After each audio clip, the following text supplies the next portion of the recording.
Hey everyone, and welcome back to the channel. Today, we're diving into one of the most disturbing true crime cases I've ever researched. A story that blurs the line between coincidence and something far more sinister. We're heading to downtown Los Angeles, to a hotel that's become infamous worldwide, the Cecil Hotel. But this isn't just about the deaths, the killers, or the mysteries. It's about a building that seems to feed on human suffering. And trust me, when we get to the end, you're going to have chills.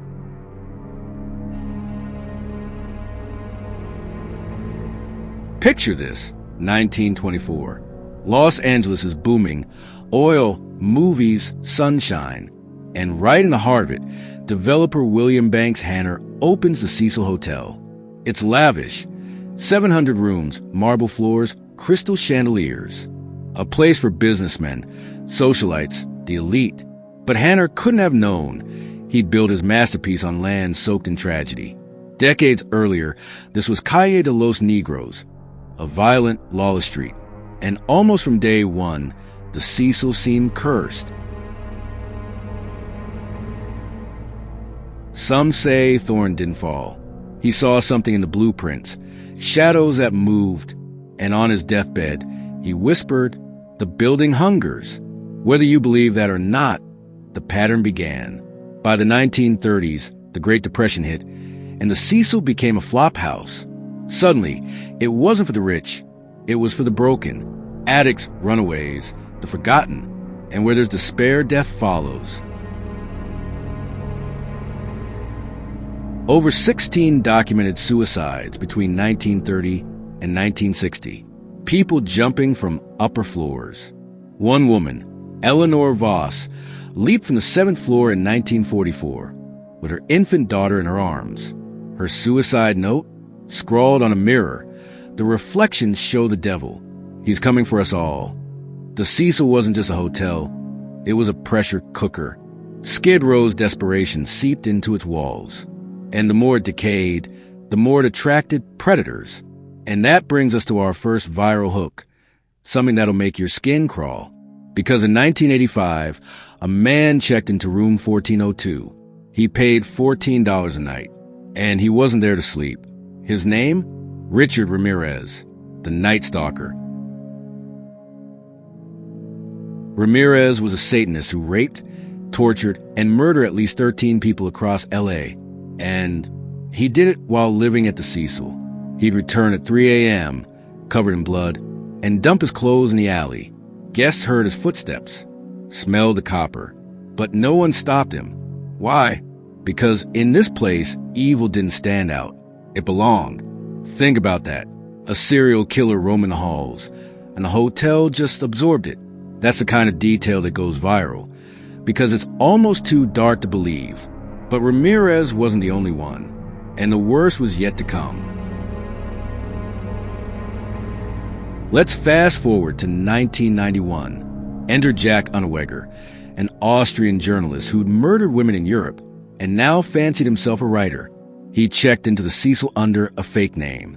And just like Ramirez, he used his hotel as his hunting ground. His method? Strangulation with their own stockings. He'd lure sex workers to his room, then dump their bodies in alleyways. But here's the twist that'll make your head spin. Unneweger didn't just kill here. He studied the Cecil's past. He bragged about it in letters from jail. The hotel is a living thing. It whispers to those who listen. It wants blood, and I am happy to oblige. Chilling, right? Because Unneweger blamed the hotel for his crimes. He claimed its dark energy made him kill. Is evil born, or is it summoned by the place? That's the kind of question that fuels Reddit threads for years. Now, let's talk about Elisa Lam. The last video on the channel was about Elisa Lam. You can check it out later. A 21-year-old student from Canada. In January 2013, she checked into the Cecil alone. She was bright, curious, battling bipolar disorder. And she documented her travels on social media. #solo travel. #adventure. But something went wrong. Terribly wrong.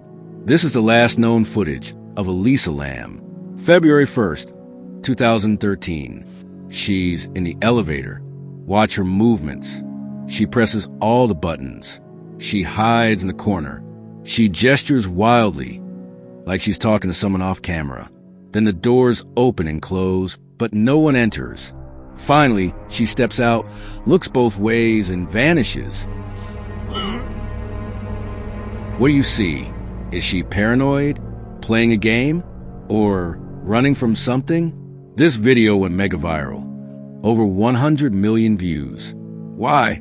Because it's unsettlingly ambiguous. And the mystery only deepened. For weeks, police searched. Dogs tracked her scent to the roof, but found nothing. Then, on February 19th, guests complained about the water. It tasted funny. Pressure was low. So maintenance workers went to check the rooftop water tanks. And that's where they found Elisa. She was naked, floating in one of the 4 tanks. The lid was closed, but not locked. How did she get in? The roof is alarmed. The ladder to the tanks is steep, and the water was freezing. The coroner ruled it an accidental drowning, but with her bipolar disorder as a factor. But here's the thing, the details don't add up. No drugs in her system, no signs of assault, but her clothes were never found. And the tank's lid? Too heavy for one person to lift and close from the inside. So, how did she get in? And why did she go up there? Was it a tragic accident? A psychotic break? Or something else? Because here's where our story takes a turn you won't see coming. Because years later, someone arrived at the Cecil determined to find out the truth. This is Mara Ellison, a true crime podcaster, and she's not here for vacation. She's here for answers. Because in 2001, Mara's sister Lena vanished without a trace. And the last clue? A postcard sent from the Cecil Hotel. Lena was 19. She'd struggled with depression. And the postcard, postmarked from the Cecil, just said, "They're waiting for me here. Tell Mom I'm sorry." Mara spent years searching, but Lena was never found. So in 2024, Mara checked into the Cecil, now rebranded as a stay on Main to hide its past, to do what police never did, dig into its secrets. Mara's process was methodical. She interviewed Skid Row residents who'd seen things. One man told her, "The Cecil don't sleep. It watches. You hear it breathe at night."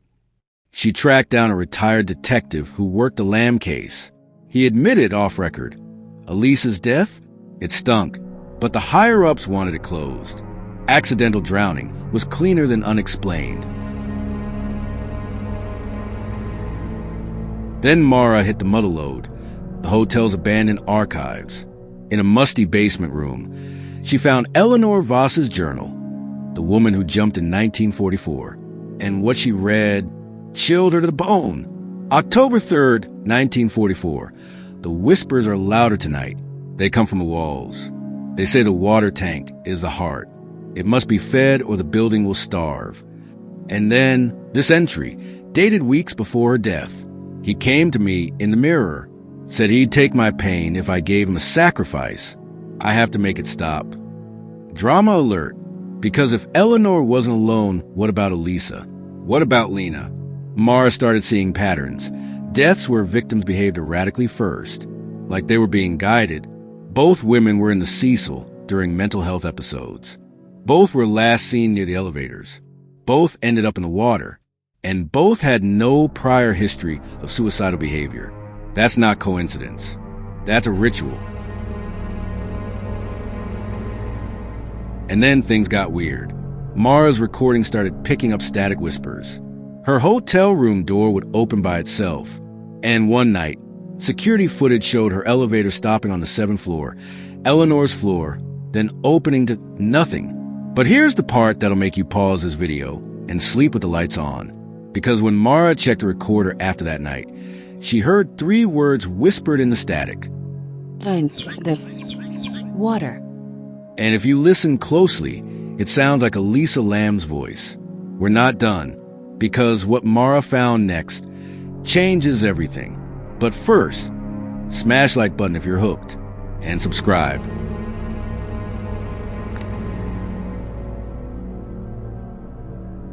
Mara's investigation took a dark turn when she discovered a sealed-off room behind the hotel's lobby mural. a room that hadn't been opened in decades. Inside, she found a ritual chamber. There were hand-painted sigils on the walls, candle holders still blackened from ancient flames, and most chilling of all, a journal dated 1923, the year before the Cecil opened. It reads, "This hotel is not built on land. It is built on pain, on sacrifice. The walls will whisper to those who listen. And the water tank is the heart." The journal described a secret society, the Order of the Veil, who believed that suffering could be harnessed, that by channeling human agony into a physical space, they could create a kind of living entity, a place that would survive no matter how many people came and went. In other words, the Cecil wasn't just haunted, it was alive. Mara started to see a pattern. Elisa Lam, Eleanor Voss, her sister Lena, all three women had something in common: mental health struggles, visits to the Cecil, and deaths that defied explanation. Eleanor Voss had bipolar disorder. Elisa Lam had been diagnosed with it. Lena Ellison had struggled with depression and anxiety.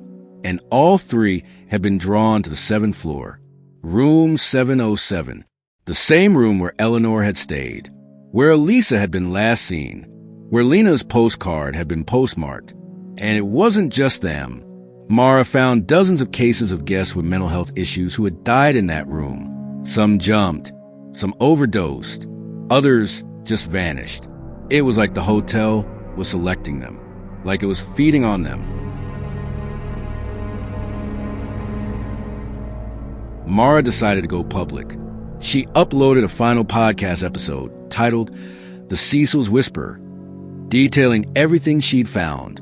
She shared the journal, the ritual chamber, the connection between the women, and she made a chilling claim. "I think the Cecil chooses its victims. It speaks to them. It tells them they're not alone. It whispers and they listen. And when they do, they become part of the building, part of the heart." The episode went viral, tens of thousands of listens in the first day. But then Mara disappeared. Her last known location? Room 707. The same room, again. And then a final audio file appeared on her podcast, automatically uploaded. No login. Faint whispering. Then Mara's voice distorted. "It's not the people who are cursed, it's the building. And it's not done yet." The hotel was renovated in 2017. The new owners tried to erase its past, renaming it, repainting the walls, covering up the history. But the guests still hear the whispers. One guest said the elevator kept going to the 7th floor. Another said her water tasted metallic. And a woman from Canada posted a selfie in front of room 707 with the caption, "I think I'm next." The Cecil is still standing, still waiting, still hungry. So, have you ever stayed in a hotel that felt alive? That watched you? That whispered your name? If you have, leave it in the comments.